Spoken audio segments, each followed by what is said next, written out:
आप देख रहे हैं देश लाइव, देश की आवाज। अस्सलाम वालेकुम, आदाब, नमस्कार, सत श्री अकाल। देश लाइव में आपका स्वागत है। मैं हूं सहल कुरैशी। दोस्तों, 5 राज्यों में हो रहे चुनावों में बीजेपी ने एक बार फिर से हिंदू मुसलमान की नफरत की हांडी पर वोटों को पकाना शुरू कर दिया है।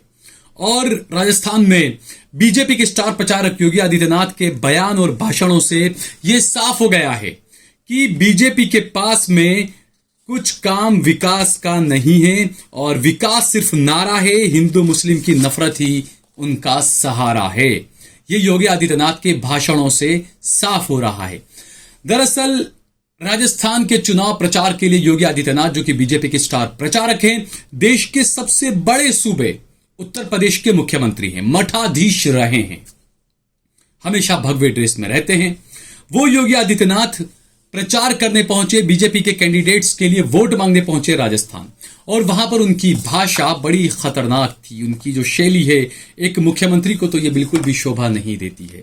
तो बीजेपी के पास में दिखाने के लिए कुछ भी नहीं है और बीजेपी ने यह साफ कर दिया है कि आइंदा के जो भी चुनाव होंगे वो भी हिंदू मुसलमान की नफरत पर ही लड़े जाएंगे। राजस्थान के राज्य स्तर के चुनाव में तालिबान का नाम आखिर क्यों आया, क्यों लाया गया? राजस्थान के चुनाव स्थानीय चुनाव है, यानी राज्य स्तर के चुनाव है। राज्य स्तर के चुनाव में आप इजराइल, फलस्तीन, तालिबान ये सब लेकर आ रहे हैं। और आपको बताता हूं कि क्या कुछ कहा योगी आदित्यनाथ ने। योगी आदित्यनाथ ने वो कहते हैं कि तालिबान का उपचार तो बजरंगी का गदा ही है। योगी आदित्यनाथ ने एक रैली को संबोधित करते हुए ये बात कही है कि तालिबान का उपचार तो बजरंगी का गदा ही है, बजरंगबली का गदा ही जो है वो उपचार है। अब मुझे नहीं पता कि ये जो बजरंगबली का गदा था, क्या वो मासूम बच्चों की हत्याओं के खिलाफ चलता या उनके साथ खड़े रहता? ये बड़ा सवाल है योगी जी, ये सवाल आपसे पूछा जाना चाहिए। और उसके बाद वो कहते हैं कि देख रहे हैं इस वक्त गाजा में इजराइल तालिबानी मानसिकता को कैसे कुचलने का काम कर रहा है, सटीक एकदम निशाना मार मार कर। यह भाषा एक मुख्यमंत्री की एक राज्य के चुनाव में है, विधानसभा चुनाव में संबोधित करते हुए लोगों को योगी आदित्यनाथ ने यह तमाम चीजें कही है। दोस्तों, अब यह सवाल उठना लाजमी है कि आखिरकार अचानक राजस्थान के चुनाव में फिर से बजरंगबली की एंट्री कहां से हो गई, तालिबान की एंट्री कहां से हो गई, इजराइल, फलस्तीन, गाजा की एंट्री कहां से हो गई? बजरंगबली का नाम तो आपने कर्नाटक चुनाव में भी लिया था ना, क्या हाल हुआ वहां पर आप देखिए। कर्नाटक चुनाव में आपने बजरंगबली का खूब नाम लिया और बजरंगबली आपको उठाकर श्रीलंका फेंक कर आ गए, या आप जहां जहां से गए थे प्रचार करने, बजरंगबली ने आप सबको उठाकर वहां पर वापस फेंक दिया, है ना। ये तो कर्नाटक चुनाव से सबको सबक मिला। बहरहाल बजरंगबली का नाम क्यों लिया गया, ये इस पर सोचना चाहिए। चुनाव है राजस्थान में, आपको मोनू मानेसर याद होगा। गोरक्षा के नाम पर, बजरंगबली के नाम पर इस गुंडे ने खूब गुंडागर्दी की। जुनैद और नासिर की हत्या का इस पर आरोप था। राजस्थान की पुलिस हरियाणा गई थी मोनू मानेसर और कुछ हत्यारों को पकड़ने के लिए। हरियाणा में बीजेपी की सरकार है, राजस्थान में कांग्रेस की सरकार है। बीजेपी की सरकार के अंदर जब राजस्थान की पुलिस गई हत्या के आरोप के लोगों को पकड़ने का, हत्या के आरोपियों को पकड़ने के लिए, तो वहां पर हिंदू सभा भराई गई और वहां पर यह कहा गया कि राजस्थान की पुलिस ने अगर इन हथियारों को हाथ लगाया तो वो पुलिस अपने पैरों पर वापस नहीं जा पाएगी। हरियाणा, राजस्थान सटे हुए हैं। यहीं से शुरू होता है हिंदू मुसलमान की राजनीति का, उस हांडी पर वोटों को पकाने की राजनीति जो बीजेपी कर रही है। जानबूझकर यहां पर योगी आदित्यनाथ ने बजरंगबली का नाम लिया। बजरंग दल के साथ में जोड़कर इसे देखा जाना चाहिए, क्योंकि बजरंग दल के गुंडे जिस तरीके से इस देश के अंदर गुंडागर्दी कर रहे हैं, कहीं ना कहीं योगी आदित्यनाथ का बयान उसी को जोड़कर देखा जाना चाहिए। वो कह रहे हैं कि तालिबानी मानसिकता के लोगों का इलाज तो बजरंगबली का गदा ही है, यानी जो बजरंगबली के नाम पर जो गुंडागर्दी कर रहे हैं उसको योगी आदित्यनाथ भी सही साबित करने में लगे हैं कि वो सही गुंडागर्दी कर रहे हैं। यही काम नरेंद्र मोदी ने कर्नाटका में किया था। बजरंग दल वालों की गुंडागर्दी का विरोध करने के बजाय बजरंग दल की गुंडागर्दी को नरेंद्र मोदी ने बजरंगबली से जोड़ दिया था और उसका खामियाजा वहां पर उन्हें भुगतना पड़ा। अब यह काम योगी आदित्यनाथ उत्तर प्रदेश यहां पर कर रहे हैं, राजस्थान में बजरंगी गुंडों को सीधे तौर पर बजरंगबली से जोड़ रहे हैं। इस चुनाव के अंदर आप जो बात कर रहे हैं तालिबान की और तालिबान की मानसिकता की, योगी जी, तालिबान अभी फलस्तीन पहुंचा नहीं है, वहां पर हमास और हिजबुल्लाह लड़ रहे हैं। और आप जो बातें कर रहे हैं तालिबानी मानसिकता की, आप तो ये भी कहा करते थे कि अगर कोई मुसलमान अगर किसी लड़की की टाइट जींस पहनने पर कुछ फप्ती कसता है तो वो तालिबानी सोच का है। योगी आदित्यनाथ जी, हम आपसे पूछना चाहेंगे कि आरएसएस के मोहन भागवत ने इन्हीं जींस को लेकर कुछ बयान दिया था, कुछ टिप्पणियां की थी, क्या आप उन्हें भी तालिबान की मानसिकता वाला मानेंगे? ये बड़ा सवाल है। योगी आदित्यनाथ जी, आप कह रहे हैं कि हिंदुओं को तो हम ही बचा सकते हैं। आप अगर देखिएगा, अगर कांग्रेस आ गई तो कांग्रेस में जो है वो मुसलमान एक बार फिर से मंदिरों पर कब्जा करेंगे, मारेंगे, ये तमाम चीजें आपने कही। योगी आदित्यनाथ जी, आप ये बताएं कि पिछले 70 सालों में कौन से मुसलमान ने किसी मंदिर पर कब्जा किया, जबकि पूरी दुनिया ने देखा कि 1992 के अंदर मस्जिद को शहीद कर कर कुछ कट्टरवादी ताकतों ने मस्जिद पर कब्जा कर कर वहां पर मंदिर बना लिया। ये पूरी दुनिया ने देखा। योगी आदित्यनाथ जी, आप कह रहे हैं कि अगर बीजेपी आएगी तभी हिंदू सुरक्षित रहेगा। योगी आदित्यनाथ जी, आप ही के राज्य कानपुर के अंदर एक हिंदू बच्चे की हत्या कर दी गई, 10वीं क्लास के छात्र की हत्या कर दी गई, हिंदुओं ने हत्या की और वहां पर अल्लाह अकबर के नाम से एक पत्र लिखा गया, यह दिखाने के लिए कि कातिल तो मुसलमान थे, जबकि जो कातिल थे वो खुद हिंदू थे। योगी आदित्यनाथ जी, आप कौन सी सरकार की बात कर रहे हैं? आपके राज्य में अमेठी के अंदर एक दलित बच्ची को जिंदा जलाकर मार दिया गया, आरोपी का नाम था राम। पूरा नाम आपको बताऊंगा, राम बहादुर नाम है आरोपी का। कुछ मुस्लिम आरोपी भी है उसमें साथ में। आप कौन से राम राज्य की बात कर रहे हैं? आप सब जगह जाकर बड़ी बड़ी बतौलेबाजी करते हैं कि आपके राज्य में सब बहुत अच्छा सा चल रहा है। एक बच्ची को जिंदा जला दिया जाता है आपके राज्य के अंदर, गोदी मीडिया आपसे सवाल नहीं कर सकता।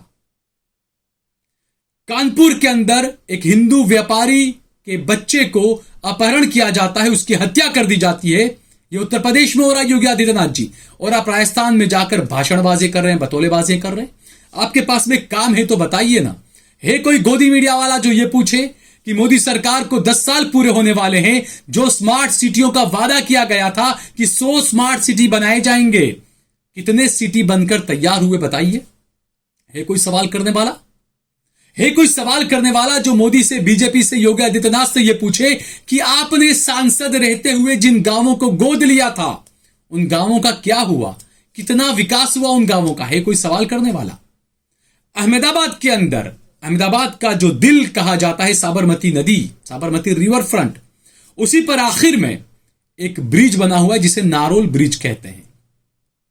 आज आजादी के बाद भी उस नारोल ब्रिज पर लाइट नहीं है। मैं अहमदाबाद शहर की बात कर रहा हूं। उस ब्रिज के ऊपर लाइट के खंभे ही नहीं लगाए गए हैं, अंधेरा है उस ब्रिज के ऊपर। यह आपका विकास है? क्योंकि वह मुसलमानों का इलाका है, जुहापुरा एक बड़ी मुस्लिम आबादी वहां पर पड़ती है। ब्रिज के एक तरफ मुसलमानों की बस्ती है पूरी रहने की, और ब्रिज के दूसरी तरफ मुसलमानों की फैक्ट्रियां हैं। उस ब्रिज के ऊपर आज तक लाइट नहीं आई, लाइट के खंभे लगाए तक नहीं गए। यह आपका विकास है, मुस्लिम फैक्टर है ना। ये चीज लोगों को देखनी चाहिए। किसी मीडिया वाले में यह हिम्मत हुई कि जाकर नारोल के उस ब्रिज की रिपोर्टिंग करे कि आप मोदी जी हर जगह भाषणबाजी कर रहे हैं कि आपने हर जगह पर लाइट पहुंचा दी? उस ब्रिज पर अब तक लाइट नहीं पहुंची। अहमदाबाद शहर के अंदर साबरमती के ऊपर यह ब्रिज है और वहां पर अंधेरा, एक भी लाइट उस ब्रिज के ऊपर नहीं। तो यह है इनका विकास। और जहां मुस्लिम फैक्टर, जहां एम आता है, वहां पर इनकी सारी चीजें आप सोचे क्या करें। इनकी सारी मशीनरीज जो है वो काम करना बंद कर देती है। इनके दिमागों के अंदर का गोबर जो है, वो गोबर उबाल मारने लग जाता है। तो योगी आदित्यनाथ ने यह साफ कर दिया कि अगले 5 राज्यों के जो चुनाव है वो सिर्फ हिंदू मुसलमान पर लड़े जाएंगे। बीजेपी के पास में दिखाने के लिए, विकास के लिए कुछ भी नहीं है। और इसीलिए यह साफ हो जाता है कि विकास तो सिर्फ नारा है, हिंदू मुसलमान की नफरत फैलाना ही इनका एक सहारा है। यह बिल्कुल साफ हो जाता है योगी आदित्यनाथ के इस बयानों से। छत्तीसगढ़ में भी चुनाव है, मिजोरम में भी चुनाव है, मध्य प्रदेश में भी चुनाव है, तेलंगाना में भी चुनाव है। अब देखना है कि जो हिंदू मुसलमान की राजनीति एक बार फिर से शुरू की गई है, जब भी चुनाव आता है तब इस तरह की राजनीति होती है। वरना राजस्थान के लोगों को खुद सोचना चाहिए कि राजस्थान के चुनाव में राजस्थान के लोकल इश्यूज पर बातचीत होनी चाहिए। आप वहां पर जाकर आप बात कर रहे हैं तालिबान की, गाजा की, फलस्तीन की, इजराइल की, यहूदियों की। ये क्या दिखाना चाह रहे हैं आप? यानी आपके पास में ध्रुवीकरण करने के अलावा, हिंदू मुसलमान की नफरत फैलाने के अलावा आपके पास में और कोई ऐसा रास्ता नहीं है। इसीलिए आप एक बार फिर से जो है वो हिंदू मुसलमान की नफरत की हांडी चढ़ाकर उसी पर आप अपने वोटों की पकाई करना चाह रहे हैं। और जनता को इस बारे में समझ जाना चाहिए कि कानपुर के एक व्यापारी ने बीजेपी को मेरे ख्याल से वोट दिया ही होगा और यही सोचकर वोट दिया होगा कि मुसलमानों से बच जाएंगे, हम लोग सुरक्षित रहेंगे। इसी नाम से शायद उन्होंने योगी आदित्यनाथ को वोट दिया होगा। लेकिन उन्हें नहीं पता था कि जिन मुसलमानों का डर उन्हें दिखाया जा रहा है, कुछ हिंदू उनके बेटे को आके मार देंगे और नाम ले लेंगे मुसलमानों का, अल्लाह अकबर के नारे का। तो ये इस देश के अंदर एक जीता जागता नमूना, एक मिसाल आपके सामने है दोस्तों, कि आप देखिए कि आपको डराया जा रहा है मुसलमानों से, लेकिन कांड कोई और कर रहा है और किस तरीके से गुंडों को बचाया जा रहा है। एक खबर आज तक के एक चैनल पर आई थी कि गोरक्षा के नाम पर पैसों की उगाही की जा रही है और ऐसा तकरीबन मेरे ख्याल से गुजरात, राजस्थान, हर जगह हो रहा है। इस बारे में हम सभी को सोचना चाहिए। अगर आपको ये वीडियो पसंद आया हो तो इस पर कमेंट करें, इसे लाइक करें, इसे ज्यादा से ज्यादा शेयर करें। अगर आपने हमारा चैनल देश लाइव सब्सक्राइब न किया हो तो हमारे चैनल को जरूर सब्सक्राइब करें। सोशल मीडिया के तमाम प्लेटफॉर्म्स पर, फेसबुक पर, ट्विटर पर, इंस्टाग्राम पर आप देश लाइव के पेज को फॉलो करें, सब्सक्राइब करें। इसके अलावा सहल कुरैशी और सहल कुरैशी ऑफिशियल के पेज को भी आप जरूर फॉलो करें, सब्सक्राइब करें। अगर आपके जहन में, आपके दिल में कोई सुझाव आते हैं तो आप जरूर हमें कमेंट बॉक्स में कर सकते हैं या हमारे नंबर पर आप व्हाट्सएप कर सकते हैं। और इसके अलावा हमने हमारा नंबर दे रखा है, जो भी हमारे फॉलोअर्स हैं उनसे हम बार बार अपील करते हैं कि हमारा ज्यादा से ज्यादा समर्थन करें, हमारा ज्यादा से ज्यादा सहयोग करें। जितनी मदद आप हमें पहुंचा सकते हैं इतनी मदद हमें आप जरूर पहुंचाएं। हमने हमारा नंबर दिया हुआ।